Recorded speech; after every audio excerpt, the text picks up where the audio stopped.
nega qo'limizda turgan cheksiz boylikni tashlab, o'tkinchi boylik sari oshiqamiz?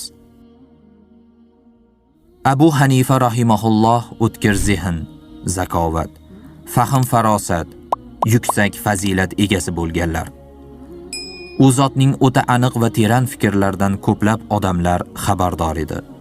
Kunlardan birida kechga yaqin bir kishi Abu Hanifa rahimahullohning huzurlariga kelib, o'zining shikoyatini arz qildi. Men pullarimni qayerga berkitib qo'yganimni unutib qo'ydim.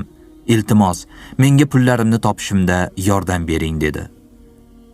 Shunda Abu Hanifa rahimahulloh, yaxshi, aslida bu ish bilan shug'ullanish mening vazifam bo'lmasa-da, urinib ko'raman deb javob berdilar.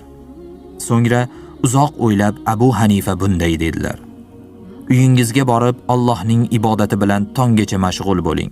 Ajab emas, shunda Allohning inoyati ila pullaringizni qayerga qo'yganingiz yodingizga tushsa.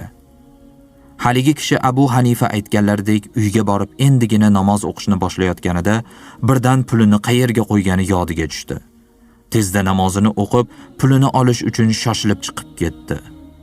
Ertasi kuni yana Abu Hanifa rahimahullohning huzurlariga o'zining quvonchi va tashakkurini izhor qilish uchun tashrif buyurdi. Abu Hanifadan qanday qilib namoz o'qishni boshlaganda pulini berkitgan joyi yodiga tushishligini bilganligi haqida qiziqib so'radi. Shunda Abu Hanifa rahimahulloh, shayton seni to tonggacha namozda qoyim turishda ko'rishni istamaydi. Shu sababli namozni tezda tugatishing uchun senga pulingni turgan joyini eslatdi. Sen esa namozni tark etib, pul tomon shoshib ketding deb javob berdilar.